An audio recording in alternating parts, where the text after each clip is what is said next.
Hi. Our One Health research project is to develop a system for molecular detection and identification of zoonotic pathogens of most concern in the United States. The goal of this project is to detect and identify zoonotic pathogens in animals, reservoir hosts, and the environment, providing essential information for surveillance. Currently, there's a need for integrated system to detect novel and known pathogens and to identify specific pathogens with high resolution.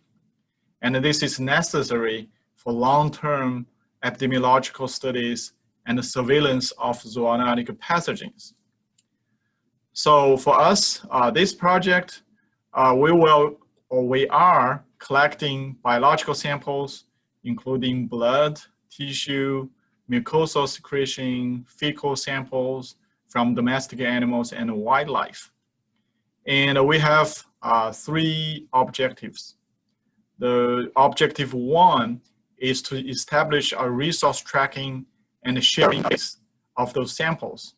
So we will capture information regarding when, where, from what animal species the samples were collected. And then those information will be used for future analysis. And for objective two, we are going to develop molecular methods to detect and identify pathogens.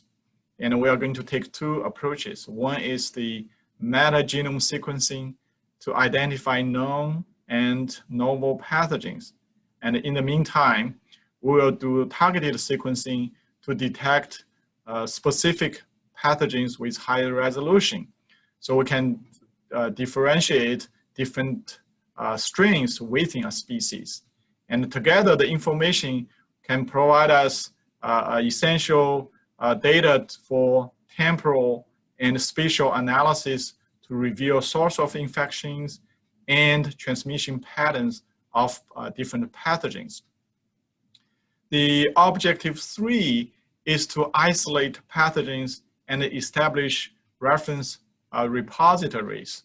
And for this purpose, we are going to focus on a few biosafety level 2 pathogens and to isolate those isolates, and then that will facilitate future studies in basic biology.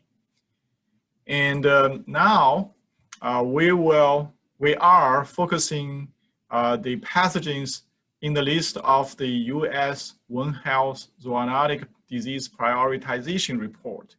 This report was released by CDC, USDA, DOI in 2017. It includes numerous viruses, bacteria, parasites, and other pathogens. So we will targeting on those pathogens for detection and identification. So we have a team from different campuses of UT, and we are working on and looking forward to carry out this interesting and very exciting project. Thank you.